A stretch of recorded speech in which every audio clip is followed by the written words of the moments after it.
through Christ our Lord. Amen. St. Peter, Pray for us. First Martyrs of the Church of Rome. Pray for St. Anne, Our Lady of Immaculate Conception. Pray In the name of the Father, and of the Son, and of the Holy Spirit. Amen. Good evening, all. Good to have you here this evening to start off this series of talks throughout the Easter season.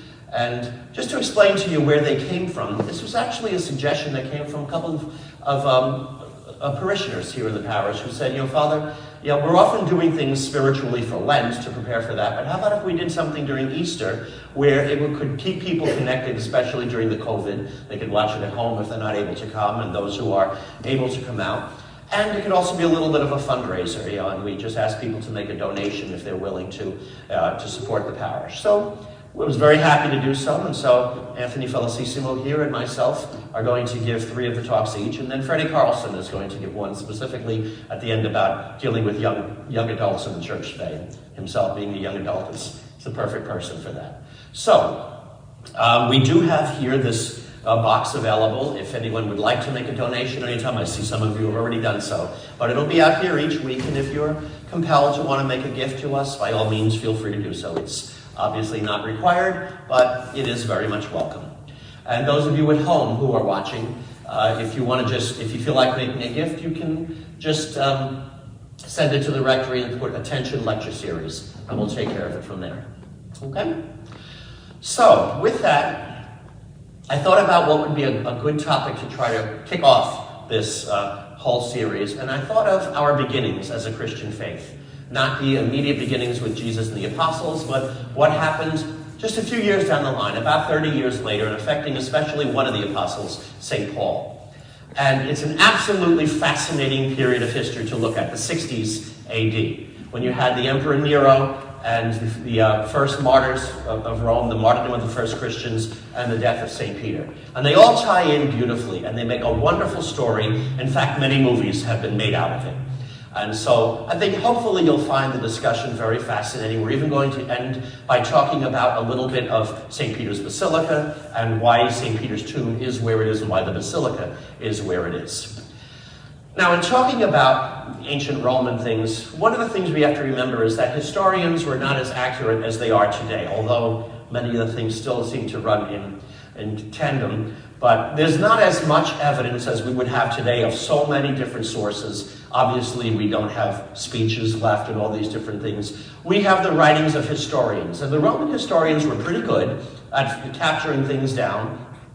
But like anybody, they work from their own feelings, and they don't hide their opinions one way or the other.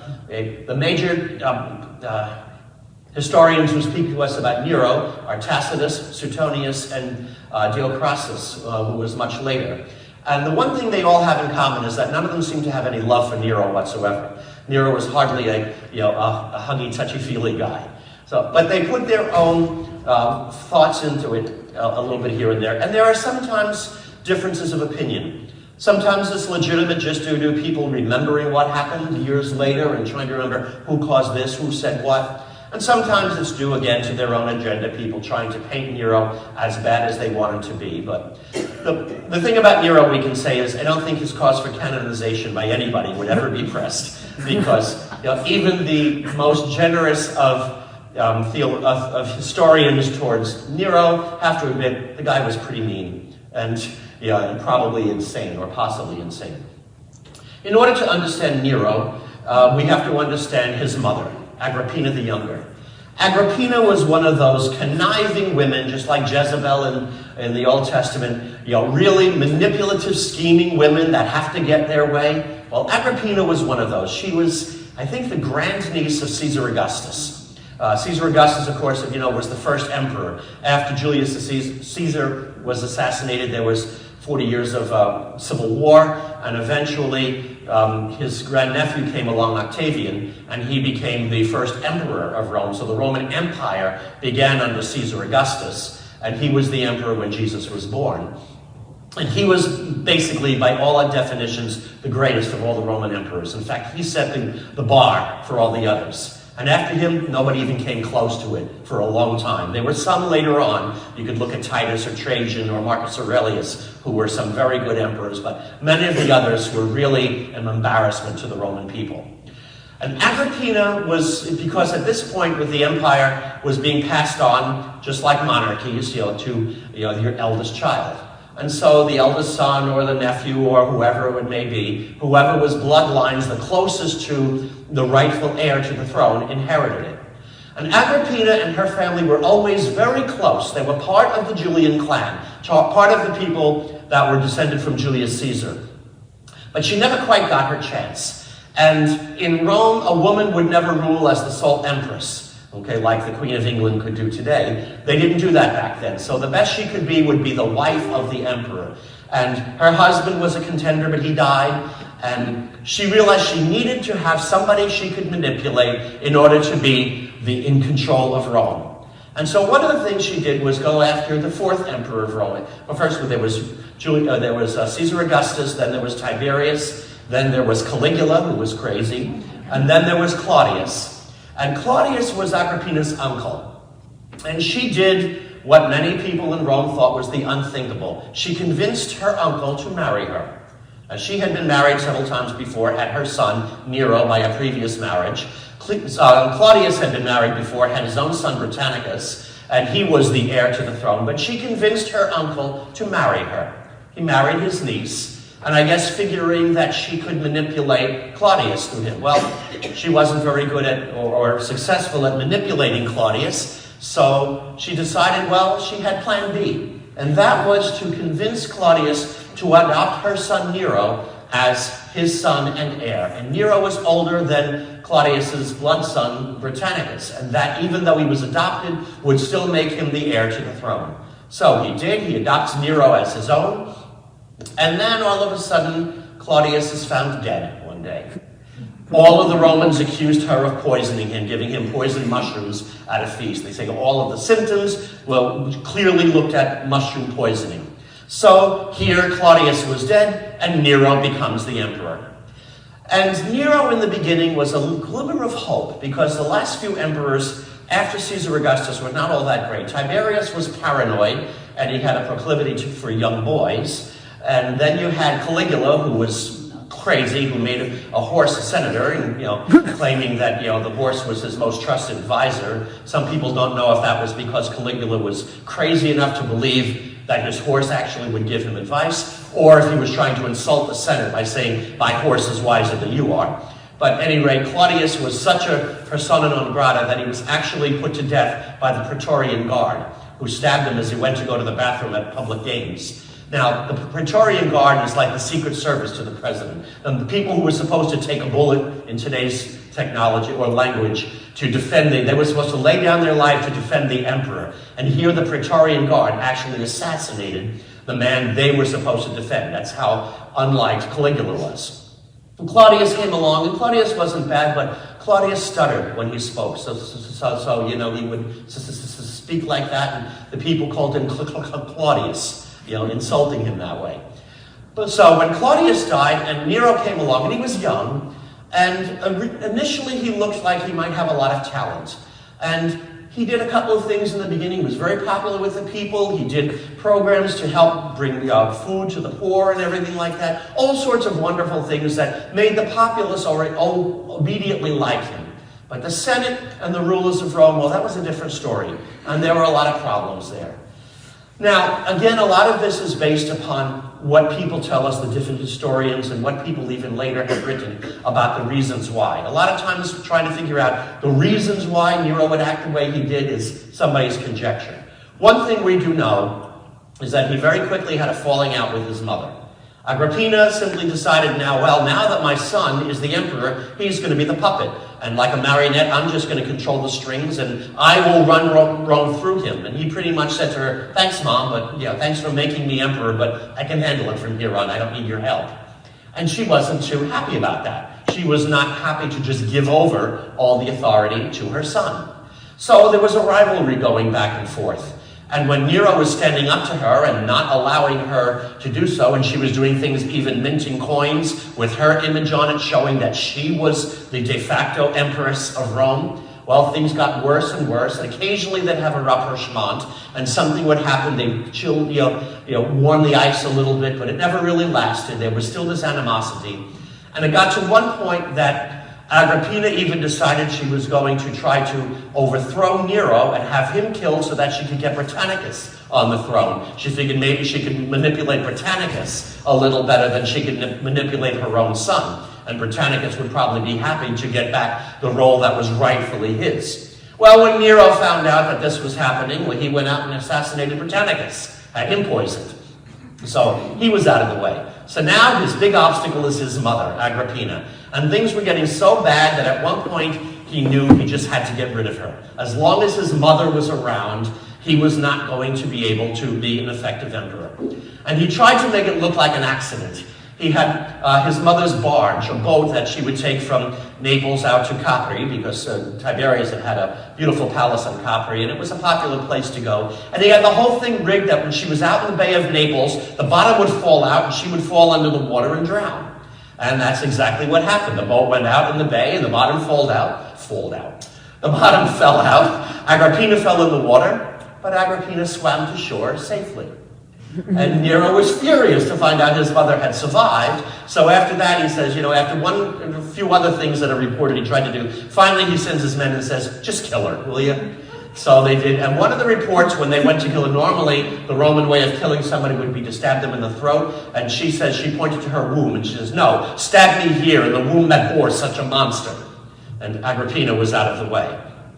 Now, Nero had a little bit of a weakness of his own in one thing. He imagined himself to be this great poet and singer. He thought he could write beautiful poetry, and he would go into delivering them. He actually even would enter into events in the empire. He would go into gladiatorial events and to chariot races and even poetry contests, where he would go in and regale the people with his poems. And everybody agrees on one thing: his poems were horrible.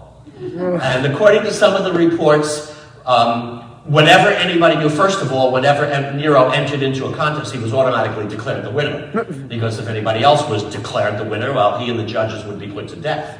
So when people found out that Nero was in the contest, they immediately withdrew. When Nero found out this is what they were doing, he didn't let anybody know until he was in the contest that he was going to be there. And no one was allowed to leave then, and apparently the people would even leave if they heard that Nero was going to be giving something.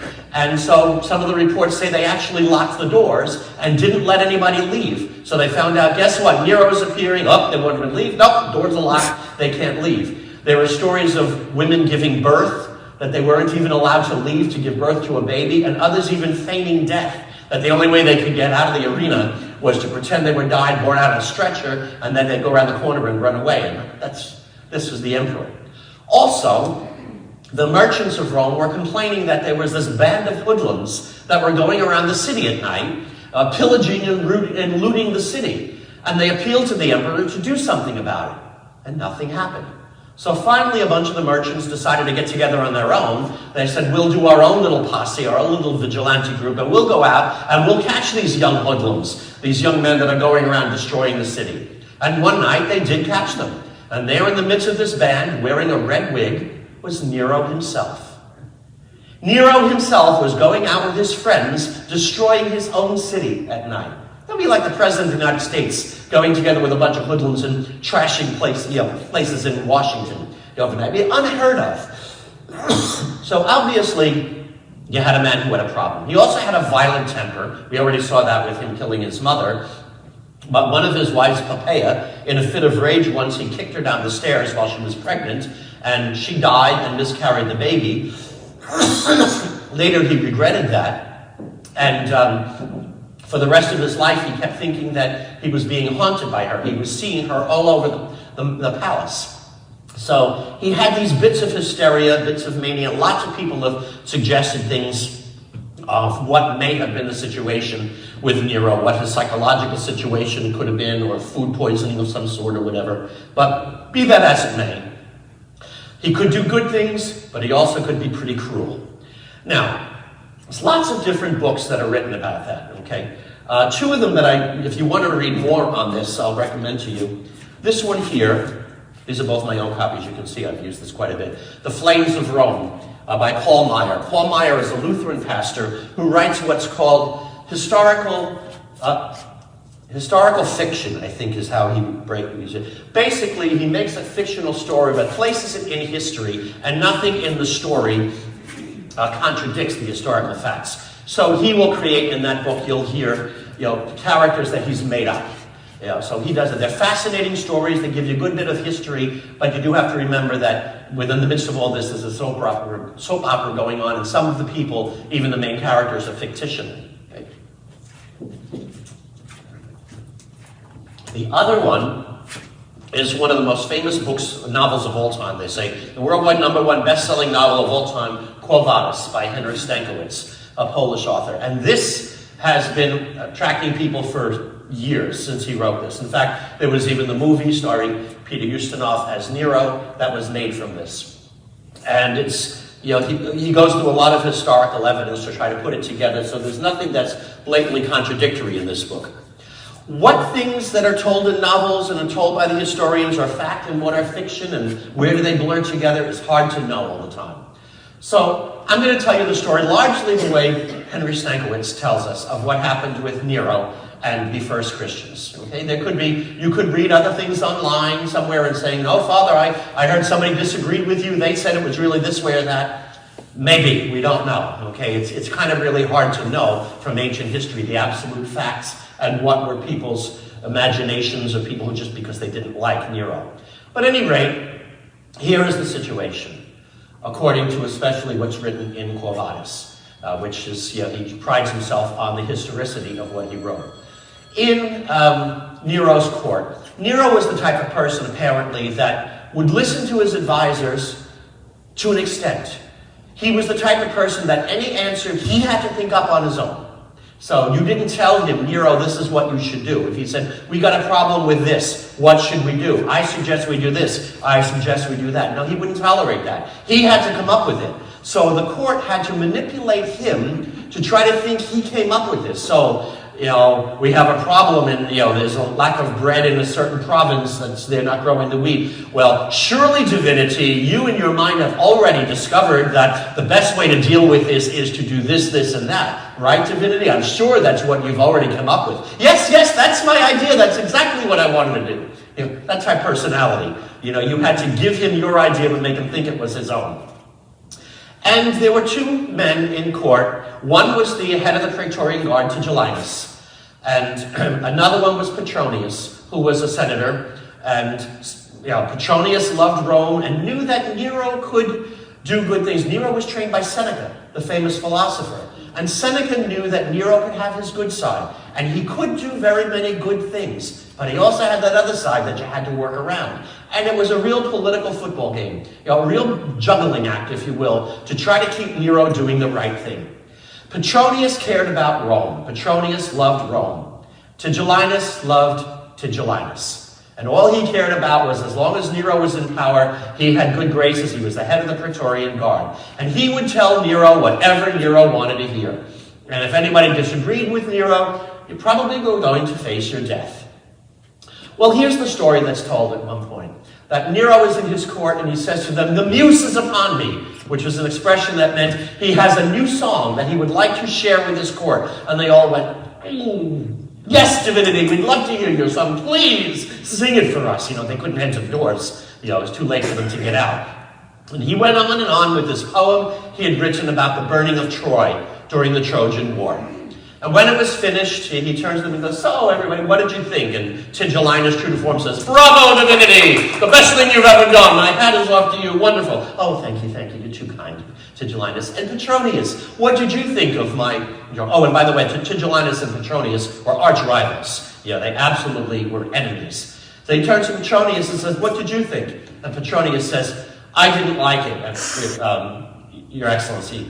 And he says, "What? What do you mean?" And Tigellinus is probably thinking, "Goodbye, Petronius." And he says, "What do you mean you didn't like it?" He says, "I've heard you do better than that. You have so much more ability, Emperor, than what you've written. This does not show the true talent of your gift." And he goes, "You see, Petronius, you're so honest with me. You're the only one who's willing to tell me the truth. You're right. It is not the best I can do. The problem is I have no inspiration. I've never seen a city burning. If I could only see a city burning, then I would have my inspiration." So the story is told. A few weeks later, they're out at Ostia, which is the Roman port, and word is brought to Nero and his court out there that Rome is on fire. They rush back to Rome. It's a night in July, in the middle of the summer, and they get on a hill overlooking Rome, and there is a third of the city in flames. Now, what would you expect a good emperor to do at this point? His city is in flames. Call out the Praetorians, call out everybody, go in and just, put out the fire, save the city. Well, according to the story, he looks and says, "At last, my inspiration! I can see a city burning, I can sing my song." And he brings out his lyre, and he starts singing his song again about the burning of Troy, using this as his inspiration. Hence the expression, Nero fiddled while Rome burned. The violin hadn't been invented yet, but it was a small handheld lyre that they used to use. The fire burned for 3 to 4 days and burned at least a third of the city, possibly as much as half of it. Many people lost their lives, many people lost their homes. And of course, it was the poorer areas of the city that fared the worst because their construction was the most shabby. Now, you would expect at this point then a good emperor to go in right away, clear out the debris, and build good new solid homes for the people who had lost their homes in the fire. But he didn't do that. Instead, he cleared a whole bunch of land, and much of it was just to the north of the Roman Forum, that could easily be seen from the Palatine Hill, a nice big area. He cleared it all out and began construction on a massive home for himself that would be gilded in gold, that was known as the Domus Aurea, the House of Gold.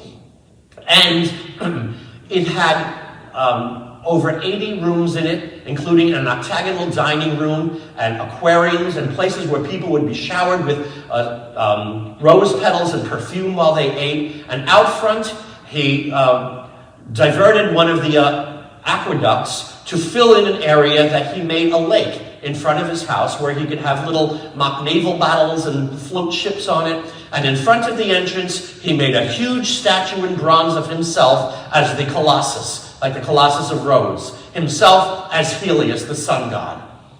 And even the most wealthy of people looked at this and said, "What a disgrace." And this was bankrupting Rome, all of this money being built just for a house for the emperor. And when he moved in, he supposedly said, "At last I can begin to live like a human being." The remains you can actually visit them today. In fact, when I went with the pilgrimage to Rome a few years ago, we went and saw some of the ruins of the Domus Aurea. It's amazing to see the grandeur of this place. But be that as it may, when this happened, people started right away spreading the rumor that Nero deliberately started the fire so that he could have an excuse to clear the area and build this house to himself. Some historians claim Nero was just crazy enough to actually do that, to actually start a fire. And stories were spreading that they saw soldiers going in with torches, throwing them in houses, deliberately starting the fire. Other historians say even Nero wasn't that crazy. Well, we'll never know for sure. Historians are divided over it, and there's no way we could ever know whether or not Nero actually started the Great Fire of Rome in 64 AD. We do know one thing for sure. Everybody was blaming Nero for it, and Nero needed a scapegoat. And in Quo Vadis, Henrik Stankiewicz sets out the beautiful tale of what happened there, that he's in court one day saying, "Everybody's blaming me for the fire, I didn't do it. We got to find out who did it." And Tigellinus had a hatred for Christians, for wherever it came from, and he says, "Divinity, I have the group that burned your city. There's a group of people here who refuse to worship you as a god, who rather worship only their own god. They meet in secret, and they practice horrible acts of cannibalism, where they pass out things and say, 'Take this and eat it, for this is my body.' This group called the Christians. They won't worship you, and they're cannibals. They started the fire." And many Christians, of course, had lived in some of the areas where the fire had started. Petronius apparently protests right away, says, "No, I know Christians. Christians are good people. They're nothing like that." But Nero likes the idea. Whatever happened, whether Mr. Stankiewicz's book is right or not, it is clear that Nero decided to listen to somebody's advice and blame the Christians for the fire that burned the city of Rome. And so he immediately called for the arrest of all Christians, that they would be captured, thrown into prison, and they would be put to death in public spectacles as entertainment for the people for the punishment of having started the fire that burned their beautiful city of Rome. And so Christians were, in fact, arrested. We don't know how many there were at the time. Christianity they were a small group in Rome at the time, and Rome was 1 million people. So we really don't know how many there were, but Christians were arrested. And some of them were fed to the lions in arenas. The Colosseum wasn't built yet, so Colosseum wasn't used for that.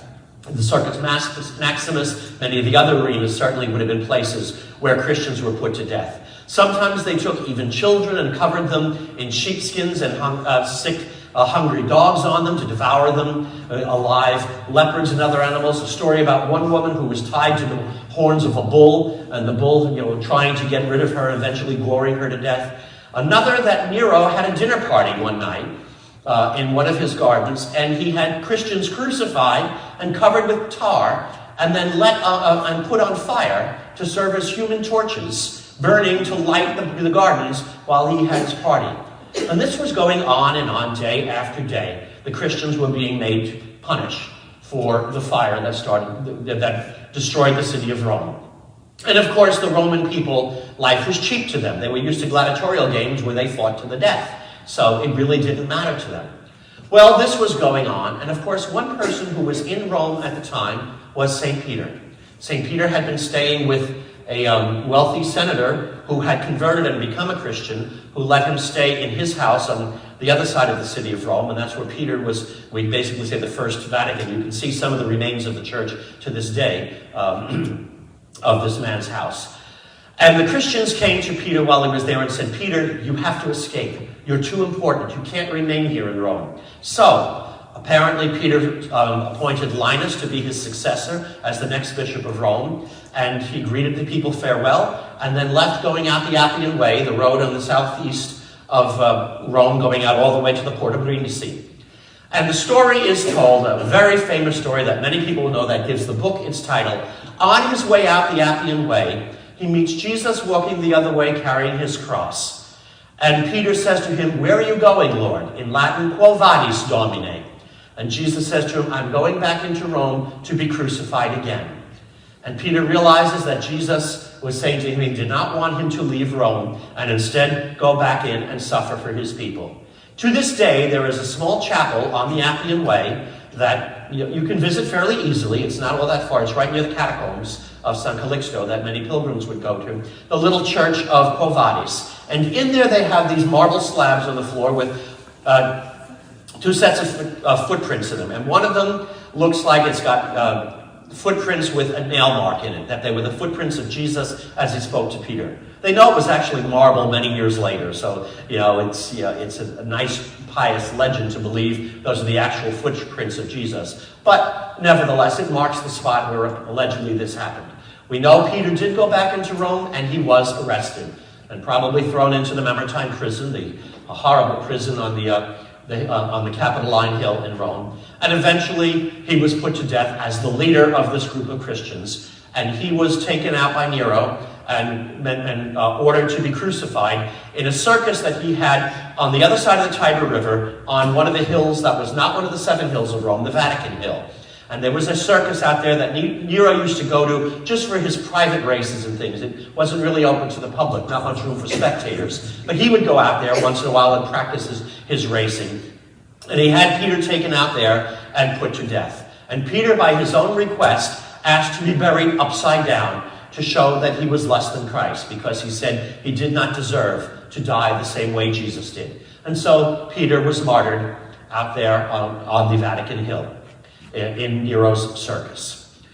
Now, little pause on that. We're going to come back to that. Because after this, as these games kept going on and Christians being put to death, the people started tiring of it. They started saying, even if the Christians did start the fire, the punishment is out of all proportion to the crime.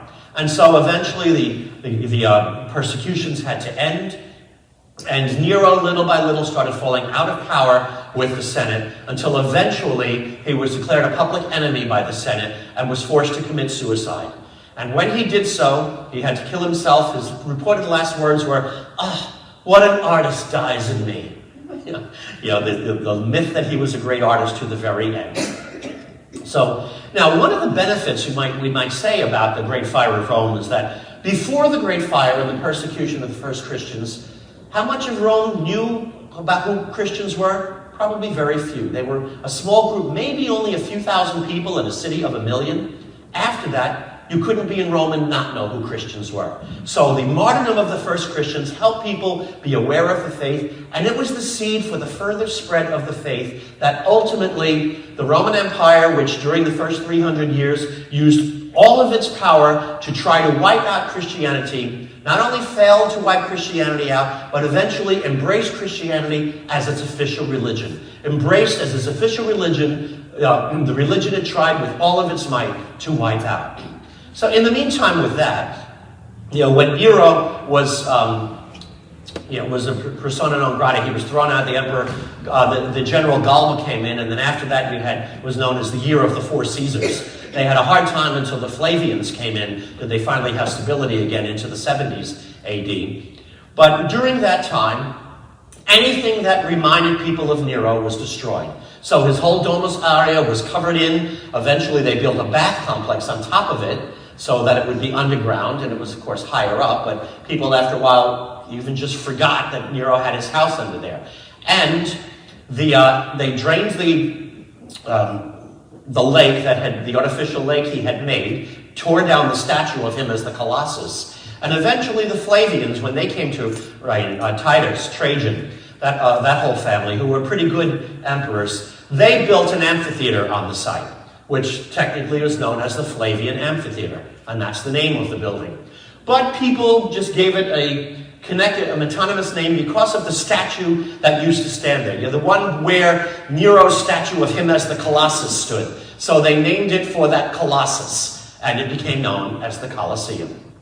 So the Colosseum in Rome today stands on the spot where that lake was in front of Nero's Domus Aurea, and the statue of himself as the emperor in bronze stood. So if you go, you can see they're all near each other there. You got the Roman Forum, and then the Colosseum is here. The Domus Aurea, you need special tickets to get in there, but it's a fascinating thing to see. And so we have those remains that are around. But there's another set of remains that are the final part of my talk this evening to you, and that is what happened when St. Peter was crucified. Now, when Jesus was crucified, Joseph of Arimathea could go to Pontius Pilate and ask for his body. This was an execution. It wasn't a persecution. So he was allowed to take the body and bury it properly in his tomb. But this was a persecution. Nobody could go to Nero and ask him, can we please have the body so we can properly bury it? Just by doing that, they'd be arrested and fed to the lions. So, and the Roman custom was when they crucified people, the Jews they gave an exemption to because of their special religious beliefs. But normally, when the Romans crucified somebody, they left the body on the cross until there was nothing left but bones. They let it be, just decay or be eaten by birds and wild animals, whatever. And that would have been the plan there. Just leave Peter's body there until it was completely decayed. Well, apparently that didn't happen. Somehow we know that his body was taken down and buried outside the walls to the north of where the circus was. They put it in the ground there and wrote a little slab over it just to mark it. And somebody had written underneath in Greek, Peter is here. And they put that underneath simple slabs that nobody would even notice that it was a grave, any pagan walking by. Remember, the Romans usually cremated their dead, but Christians did not do that. So they buried it very simply out there and hoped nobody would discover it and disturb it. Apparently it worked. Nobody did disturb it. Little by little, after Nero's persecution died, and then the next persecution didn't come until Domitian in about the year 90, so there was another 25 years or so before the next persecution, other Christians were dying, and they were burying them around the tomb of Peter. And you can see almost like a traffic jam of all of these caskets, sarcophagi, being buried very close to each other on top of it. And a cemetery started to grow up on the Vatican Hill outside the theater, eventually, the circus. Eventually the circus was torn down, but some of its remains were there, including an obelisk that had stood in the middle of it. There was an obelisk that Nero had there that remained. But little by little, as the cemetery grew, even pagans, not knowing these were Christians who were being buried here, because it was still during the days of persecution, they started burying their dead there. And many pagans used to have mausolea. Even if they cremated their dead, they would still take their cremains and put them in a niche in the wall there. And the family would decorate these things. You can go on the Appian Way today and see several of the old pagan Roman mausolea are still there. So all of these mausolea were growing up around it, and this cemetery grew up on the Vatican Hill. And so pagan Romans were burying their people there with these big walk-in mausolea, like you can see it. You go down to Woodlawn and you see the things where you open the door and everybody is buried inside. Today we have stained glass in them. Back then it would have been frescoes on the wall. And so all these things were growing up, and little by little, it seems the Christians decided, with all of this happening, they had to do something to mark Peter's grave, but not too much. Because if they made it too obvious, people would know right away where it was. So in about, I think, the year 125, somebody built an altar over it, a monument that is very much a pagan monument. It's got 4 columns, a platform, and a pointed top on it. You couldn't put Christian symbols in it, obviously. But just so that they would know, this is what they called the Trophy of Gaius. A man by the name of Gaius obviously made it. They put it there, and they started preparing things around it, making a little walkway where it was easy enough for Christians to be able to get there, while people were burying people all around it, pagans here and there and everything.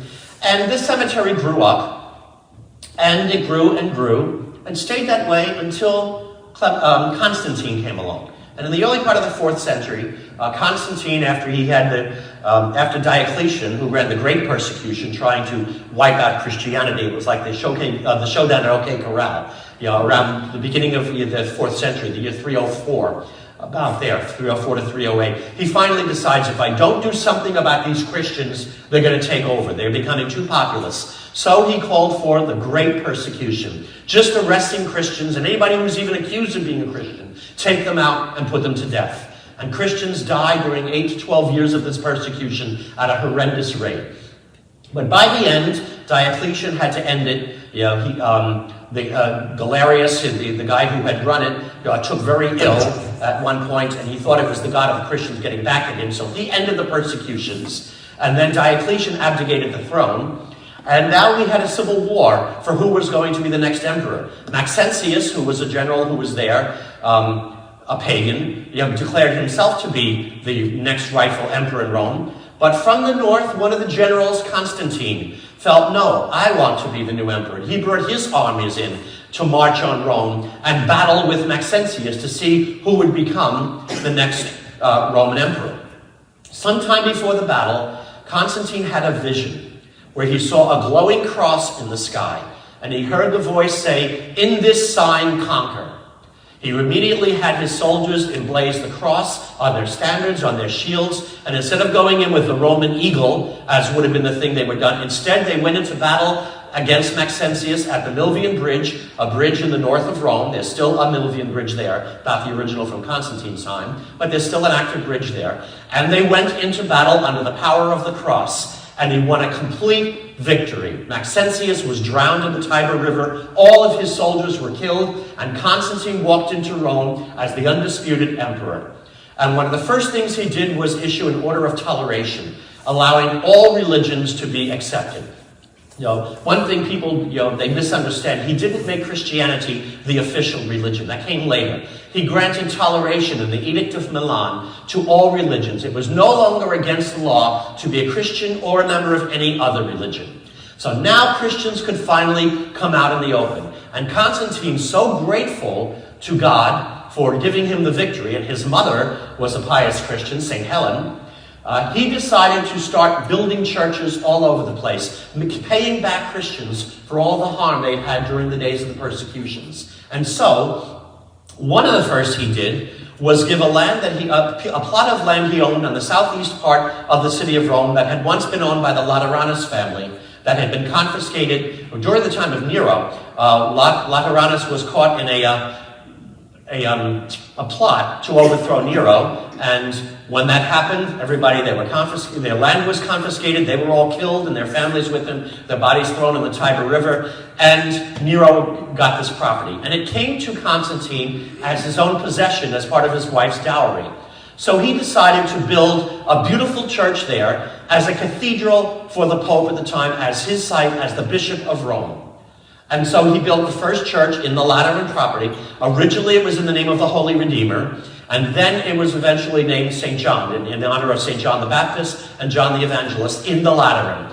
And in English we call it St. John Lateran. And the cathedral stands to this very day on that same spot. There's only a few remains of Constantine's cathedral left, but it is the single most important church in all of Christianity. It is the Pope's cathedral as the Bishop of Rome, and a very, very important church. Now, after doing all of that, he decided he wanted to build a church in honor of St. Peter on St. Peter's tomb. And of course, he asked the Christians, well, can you tell me where it is? Now that the emperor although he was only baptized on his deathbed, nevertheless, he was obviously a Christian believer. They showed him the cemetery and the spot where they said this had always been. This is where they believe this monument was built over Peter's tomb. So he says, okay, I want to build a church here, a basilica. But it was on a slope. And so what he had to do was level the ground. So what he did was, you can imagine the cemetery, just like any cemetery we see today, with all the above-ground monuments. He took the top of the hill here, moved all the dirt over, buried the cemetery now underground, all the mausolea and everything, to make a firm platform. And they say he himself took symbolically 12 buckets of dirt to fill it in, one for each of the apostles, and then built this big basilica with the central piece, the altar, right over what he was told was St. Peter's tomb. And so they built it there.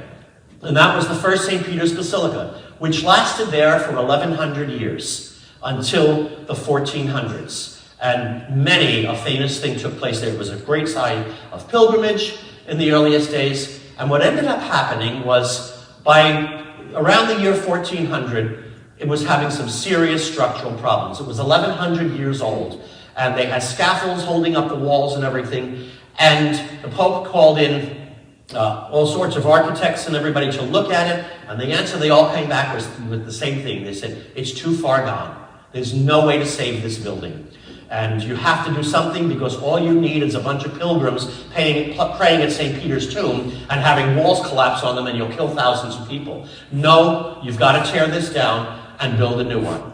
So the Pope agreed to do so. Of course, this was the beginning of the Renaissance. And this was the time when the greatest artists that have ever lived were alive and working in Italy. And the Pope deciding St. Peter's new basilica has to be a masterpiece, something worth the dignity of Christ and the Prince of the Apostles. And so he called for the greatest artists in all of Europe to come in and build this basilica for him. And, of course, they required top dollar. So it meant a lot of money to build this, and it took a long time to build it, but he got some of the most famous artists in all of Italy. You could go look at all the different names, but among them, the two that stand out, Bernini and Michelangelo, to work on it. Bernini is known for the colonnade outside, the beautiful arms. If you've seen St. Peter's Basilica, the present one, that there's these two arched colonnades with 3 rows of columns in them and saints aligning the whole top of it. And he meant it to be a sign of the arms of the church opening up and welcoming people into the bosom of Christ. That's what he meant for it to mean. And the other thing he's famous for is the baldacchino, the high altar over it. In the ancient church, in the old order, you always had a canopy over the altar. In Italian, it's a baldacchino. And he made it all of bronze. It weighs several tons. And a lot of the bronze was taken from the facade of the Pantheon in Rome and used there. So when you see the Pantheon today in Rome, looking very basic, you can imagine all the marble and the bronze was taken and used in St. Peter's. So it was early recycling of marble and bronze and things there. And so they used that on St. Peter's. And it stood that way. And the new basilica was blessed and known the way it was. And Peter's tomb had been basically forgotten about. It was always talked about that it was underneath there somewhere, but nobody really knew. There were a few things about the time from building the new St. Peter's where there were some reports that people found a few things, but nothing really significant, until Pius XI came along. And Pius XI, in building the spot for his own tomb, there's a crypt underneath St. Peter's that's part of the new church as well. It was part of the floor level, I think, of the Constantinian Basilica. And that's the place where all of the popes are buried, or many of them at least. And so you go down there, and there's a whole bunch of tombs and crypts, and the popes are buried there. And it's right underneath the main altar. of St. Peter's Basilica. And pilgrims are always welcome to this day. You can go down and go around the crypt. And Pius XI needed to elaborate it or enlarge it to make it a bigger place for the future. And it needed more headroom. It was rather narrow, especially with people getting taller and taller. So you imagine you're trying to walk through something that's small. Everybody would be walking like this. You couldn't raise the roof because the roof was the floor of the present basilica. So the only way to make more room would be to dig down and make the floor lower. And of course, at this time, they just didn't know anything about it. They just assumed it was dirt under there. Well, as they dug down, lo and behold, they exposed the mausolea underneath. And they went in and found these frescoes, and the mausolea with frescoes that were perfectly preserved. Beautiful, amazing things. Some of them with Christian symbols, some of them with pagan symbols. But they found the whole cemetery, a necropolis, a city of the dead. And they little by little started examining this whole thing. And to this day, they still haven't uncovered all of it. Some of it they can't because they say if they go any further, St. Peter's will collapse. But they found the most important parts of it. And in doing that, they said, hey, while we're here, let's check out the tomb of St. Peter.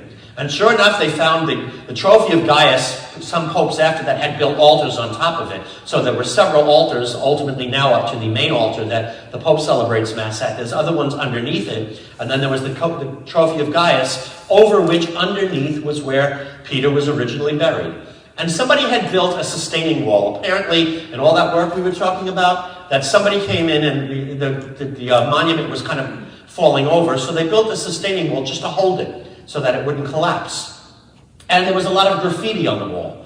Well, they went through this whole thing and they examined everything. They finally got down underneath the slab that says Peter is here, and they found a whole bunch of bones in there.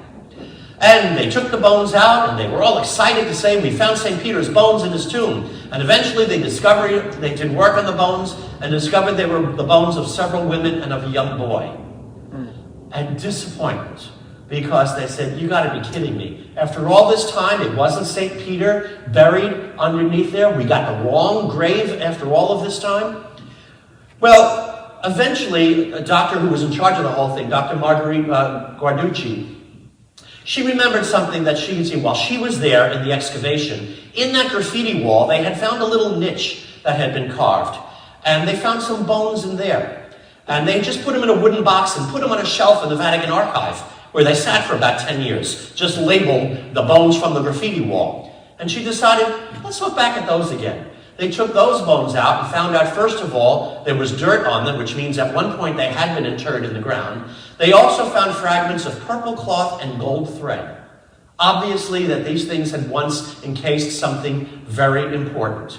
And when they examined these bones, they discovered that they were 2,000-year-old bones, and that they belonged to one single man with a robust build who died somewhere in his 60s, which fits St. Peter perfectly.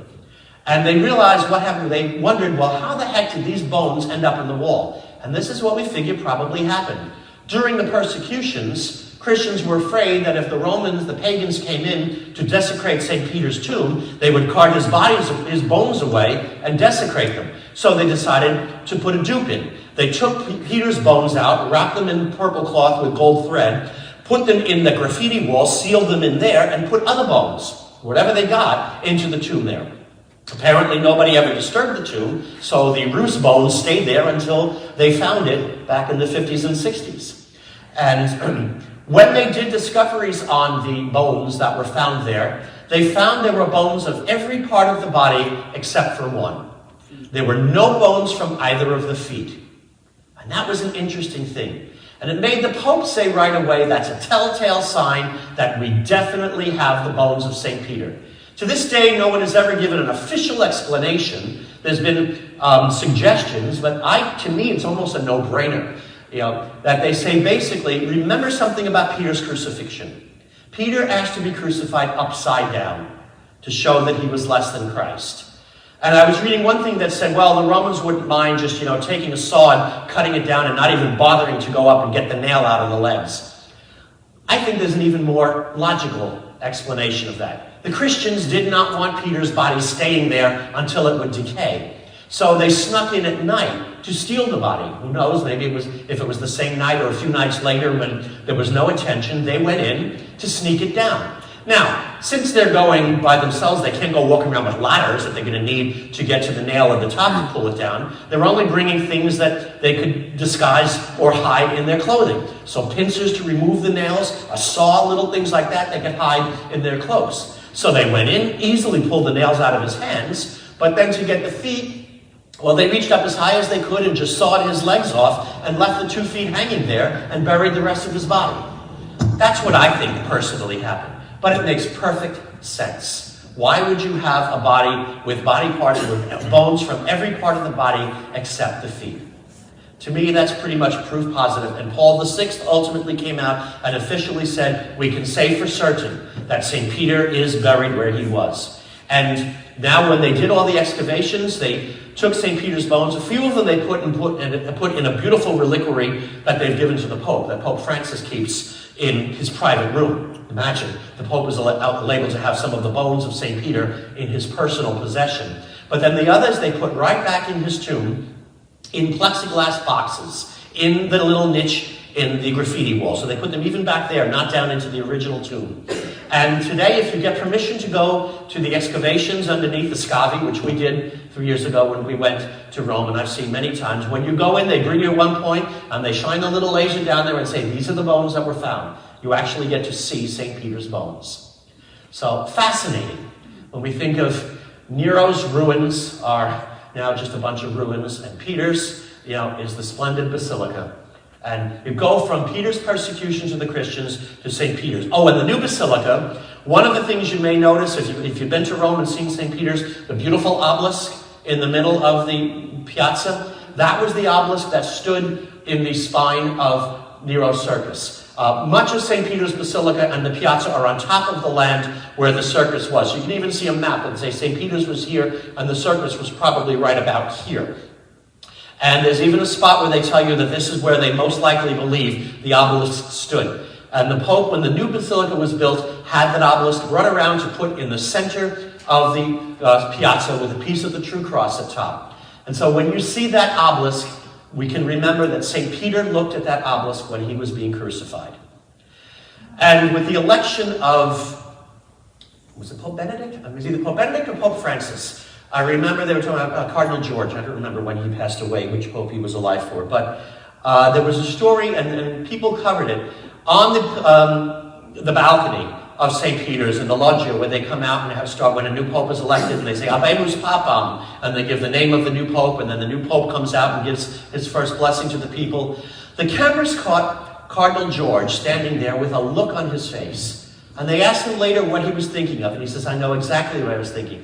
He was looking down and saying he was thinking of the time that Nero had St. Peter crucified right where they were standing. And he says, where is Nero now? And Peter's successor is standing right next to me with all the world watching and these crowds of people cheering him. He says, look at the triumph of Christianity over paganism. Where is Nero now, and where is Christ? What's that? When Nero was killed, what did they do with him? With Nero? Yeah. They usually would have burned his body and maybe buried it in a tomb somewhere. They might have just buried him, or if he was that much of a persona non grata, they would have just thrown it in the Tiber River to get washed out to sea. That's what they did with Romans when you were persona non grata. So that's my presentation, and now I'll open it up to questions. And those of you who are at home, if you would like to ask a question at home, just type it in and Tino will read out the question to me. So, does anybody have anything you'd like to ask me? We could talk for hours upon hours upon hours of everything here. Like even just going into the necropolis and all the wonderful things they found there. No? Yes? Why does the church keep the obelisk there? As a reminder of a sign of triumph. In fact, Bishop Barron had said something once that I found rather interesting. The obelisks were they were taken from Egypt. The Romans took the obelisks out of Egypt and installed them in Rome as a sign that they had conquered Egypt and made it a colony. And it was almost an in-your-face. And they did that for everybody else to see, and a word to everybody in the world, don't cross us, we'll cross you, just like crucifixion was. But this was a sign of Rome's triumph. We triumphed over even the mighty Egypt. We defeated Cleopatra, and now all of her glory is here in Rome. And now we've taken the pagan Roman signs of triumph, and use them in Christian churches and in front of all the great places in the Catholic Church as our sign, we've even trumped you, pagan Rome. Now, these obelisks are now ours, and they're signs of the victory of Christ, and no longer your victory over Egypt. Amen. Thank you. We have Peter's remains. Yes. What other apostles' remains are there, if there are any, where are they? Paul is buried clearly underneath the basilica that Constantine built in his honor, which would be another topic I could talk about for a whole hour, outside the city walls. Paul, this question, we don't know when Paul was martyred. Some people had always said it was the same time as St. Peter, but there's enough evidence to suggest that Paul was not martyred under Nero in 64, but probably a couple of years later, because there's evidence that he went to Titus and Crete and a few other places that the scriptures don't mention him being, and he probably came back and then was martyred a few years later. And a wealthy Roman woman took his body and buried it in her vineyard outside the walls of Rome. And eventually, Constantine also built the first church on St. Paul's tomb, which is St. Paul's Basilica to this day. The new one that's there, the other one had burned down in the 1820s. So the church that's there now is a restoration of it. But in doing the restorations, they found a marble slab written Paul, Apostle and Martyr. And so it is pretty firm, and that's the only place that has ever claimed to be the tombs of St. Peter and the tombs of St. Paul. So we're confident that St. Paul's tomb is built right upon his church. There is the Church of the 12 Apostles in Rome that claims to have relics of all 12 apostles. But the other apostles are all over the world in different places, if we have their remains. For example, Andrew had been buried in his original tomb in Patras in Greece, and then during the Crusades, the Crusaders brought his body back to Amalfi, where they buried him there. He was their patron saint. And so most of St. Andrew's bones are in the cathedral in Amalfi, although some of them are in other places, again, in the Church of the 12 Apostles in Rome. Mark was taken out and is buried in Venice, although he wasn't one of the 12, but Mark the Evangelist is there. In fact, that's a great story because Mark had died in Egypt, and when the Muslims were taking over there, the Christians wanted to get Mark's body out of there, so they smuggled it out by putting it in a box of pieces of pork, because Muslims, like Jews, did not eat pork. So when they went to open the box, they say, "Oh, pork, that's all right, just get it out of here." And that's how they got Mark's bones out of Egypt and got him to Venice. There's a sculpture of that in Venice. Yes, there's lots of different things indicating that. Matthew is supposedly, most of Matthew's remains are in Salerno in Italy, also along the Amalfi coast. So most of them were brought back to Rome or other places. And some of them, they're very questionable, because unless we have a strong historical tradition leading back to one place, such as we do have with Andrew and with Mark, it's conjecture. Because unfortunately, in the Middle Ages and things, when people were fascinated with relics, it was very easy to make up relics. And, everybody wanted to have importance, make people come to their church or their area to get the money from them. They'd say, "Oh, we've got the relic of this, we've got the relic of that." There's all sorts of different things, like in Aachen, in Western Germany, very near the border of Belgium, which is where Charlemagne's head is kept. And that was the place of the beginning of the Holy Roman Empire. They have a whole bunch of relics in there. One of them is a piece of the cord from the cincture of John the Baptist. Did John the Baptist actually wear a cincture? Who knows what their clothes were like at that time. All sorts of other things. There's at least 3 different churches in Europe that claim to have the head of John the Baptist. Well, unless he was a 3-headed beast, 2 of them at least are wrong, maybe all 3 of them. There's enough wood of the true cross to make a forest floating around in the world. The cathedral in Cologne, Germany, claims to have the remains, the relics of the 3 wise men, which may be. I'm the last person to poo-poo anything.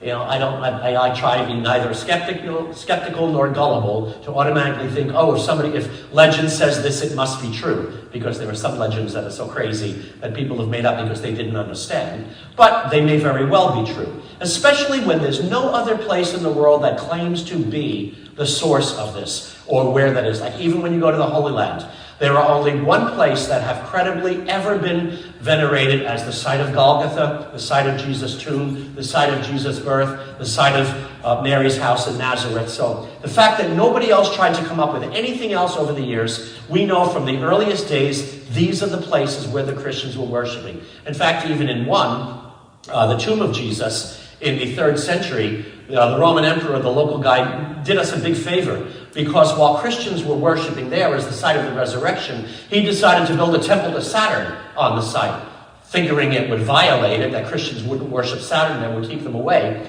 But in doing that, he marked precisely for all of time exactly where the Christians were claiming was the tomb of Jesus. So he did us a favor in the long run, marking it. So that's one of the things in archaeology that they look for, is are there competing places that claim to have this item? And there's many different things like the Ark of the Covenant. So there's so many places in the world that claim they have the Ark of the Covenant. Nobody will let you see it. It's a little bit unusual, okay? But at any rate, the fact that these are the only places where Peter and Paul were said to be buried is important. And the rest of them, it's the relics of the apostles were brought from wherever they were. Some of them died in Persia, in India, in parts of Africa. They brought them back to Christendom for veneration there. Hey, anything else? You have something online, yes? It's actually so nothing. somebody I'm going to ask. Okay, it's a Tito question, okay? I wanted to ask, like... Take your mask off so I can hear you. Okay, yeah. So this is like somewhat on topic, but what made like the first Christians that were there, like what did Peter and Paul and stuff do to kind of get them to be Christians? They don't understand the Torah and Jesus references to the Bible every single time. Like, what did they do to convert all these people in Rome, and how did that happen? That could be a full talk on its own. Of why Christianity, when you think about it, here were 12 apostles. Judas had killed himself, Matthias added. They went out in the early world, a bunch of Jews who were largely hated throughout the Roman Empire, going out with no mass communication, no plan, nothing like that, just going into towns and towns and saying, guess what? God was crucified, but he's risen, and we're his witnesses. Would you expect that to survive?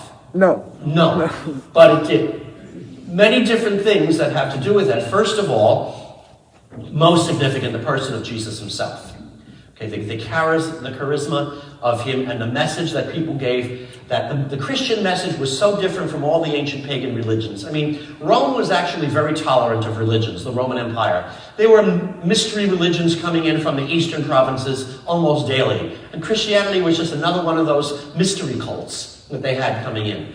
What made Christianity different is that all of these other ones worshipped angry, vengeful gods, or maybe a god of only certain people, Mithra, a god was popular with soldiers and things, and they had, people killing animals and, some similar like-sounding things, but most of them were gods that were vengeful. None of the ancient religions had anything to do with a loving God. The only one that did was Israel, the Jews, that the God of Israel was a loving God, yet it wasn't open to everybody. You had to be born of a Jewish mother in order to be a Jew. You could believe in him and be called a God-fearer, but you weren't a full-class Jew unless you were born of a Jewish mother. Some strands of Judaism, even to this very day, still hold the same thing. If you're not born of a Jewish mother, you're not truly Jewish. So other people, there was nothing available for them. And by the time of Christianity, most people, they realized that the Roman gods were just old myths, that they weren't real anymore. The biggest religion, if you will, that most people believed in was the cult of the emperor, who declared himself to be a god. And the reason for that was simply to keep him from killing him. So yeah. Caligula wants to be worshipped as a god. Fine, he's a god. Just to keep him off your back. And nobody cared about that. When Christianity came along, one prayer that the Christians prayed, that we pray every day, took the ancient world by storm. It was amazing to them. They had never heard anything like this. And that is the Lord's Prayer.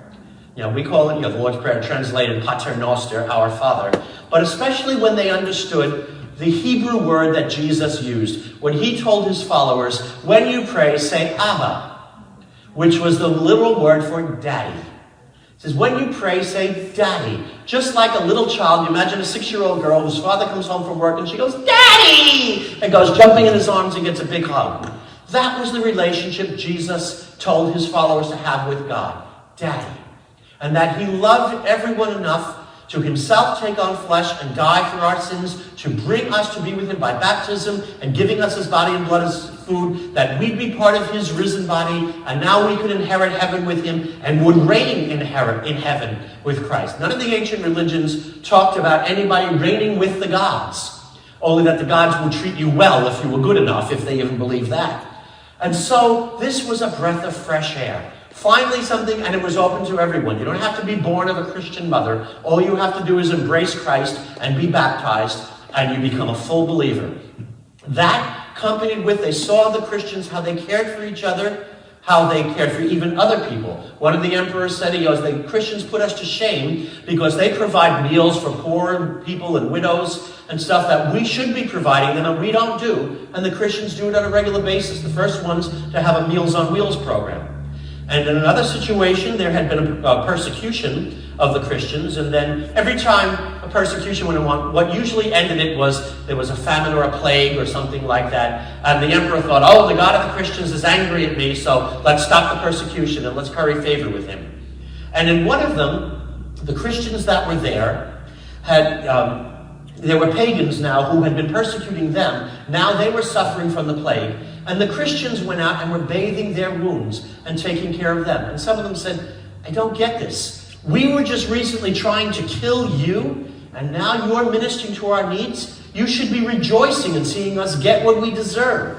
Why are you doing that? And they said, because that's what Jesus teaches us to do, to love our enemies. And when people saw that, and the morality of Christians, whereas morality was out the window. There was no such thing as sexual morality in the ancient Roman world.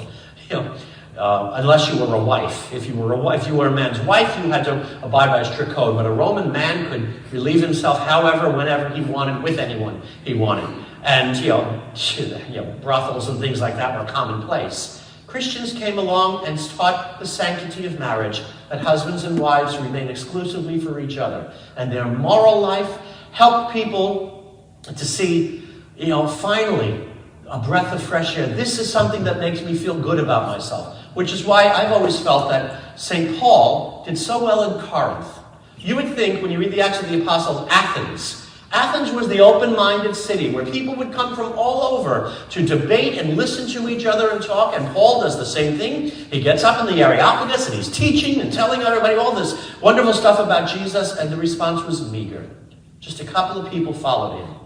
When he went to Corinth, his followers probably said, are you crazy? Corinth was the Sodom and Gomorrah of the Greek world. Just walk away and, just keep yourself away from the stench of it. But Paul went to Corinth, spent several years there, and founded one of the strongest Christian communities there. Why? Probably because there were a lot of good, decent people in Corinth who were sick and fed up with the filth they saw around them all the time, but there was no religion, no philosophy, nothing that made them believe that they were worth anything more than that. And when Christianity came in and taught them that, you remained faithful to your spouse and everything else, finally, they said, this makes me feel right. This is right, because it makes me feel like I have value. And is there not a perfect parallel between that and our world today, where even some branches of Christianity have decided to embrace all sorts of sinful mentalities simply because people are finding it popular for us to say no. We still hold on to the sacredness of the Marriage Act as the seal of the covenant of marriage, that there will be decent people who will say, finally, somebody who sees my marriage and my sexual intimacy as sacred, as valuable, not something cheap just to be given to anybody I want. There's such a parallel with that I'm always convinced that the best thing the church can do today is hold our ground on our morals and not relax them just to satisfy the masses and be popular and bring people in, but all the more to say, no, while everybody else is going astray, we will stand firm. And we'll bring people back to us who say, if there's only one church on the face of the earth that has not denied God and his truth, it's the Catholic Church. So I say all the more we stake our ground and we stand firm and not give in to the other pressures out there to change our beliefs and be more compassionate and compelling and appealing and all the other things we do. I could give you about 3 more hours on that, does that help? Yes, that was good. Okay, any more questions? I'll stay as long as anyone needs for questions. This is the last thing I have tonight. Anthony? Just one question, Father. Pius, what did you say? The 11th. The 11th. What year was that? well, let's see, when did Pius XI come up? Pius XII was already Pope during it was like the end of the 30s, earliest days of the 40s, right around there, the end of the 30s, that he was just starting that. And that's when everything started. They had to stop during the war, but then Pius XII and Paul VI picked up after the war. So it started with Pius, probably in the late 30s, that the work began to be done. And there's also another fascinating book.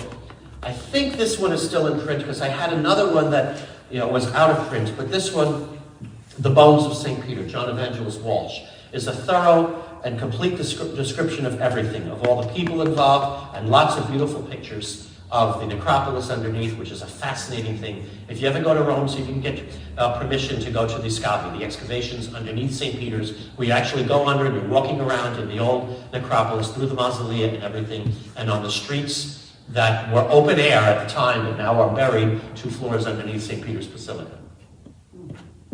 Anybody else? Okay. Well, next week we invite you to come back. Anthony here will be speaking to us about life after death, evidence of, what was the actual words you used? Near-death experiences, evidence of life after death. Near-death experiences, evidence of life after death. That should be fascinating. And life after death, it means more than just people coming to life after 5 o'clock. The Lord be with you. May Almighty God bless you, the Father, and the Son, and the Holy Spirit. Amen. Go in peace. Thanks be to God. Okay. Very good, everybody. Thank you. And if you wish to make an offering, the thing is still here, although I noticed many of you did when you came in. Father, Yes, Bernadette sir. said you wanted to change. Bernadette said you want to change. Bernadette, want to change? Oh, I don't have any coins, Bernadette. Just stop that.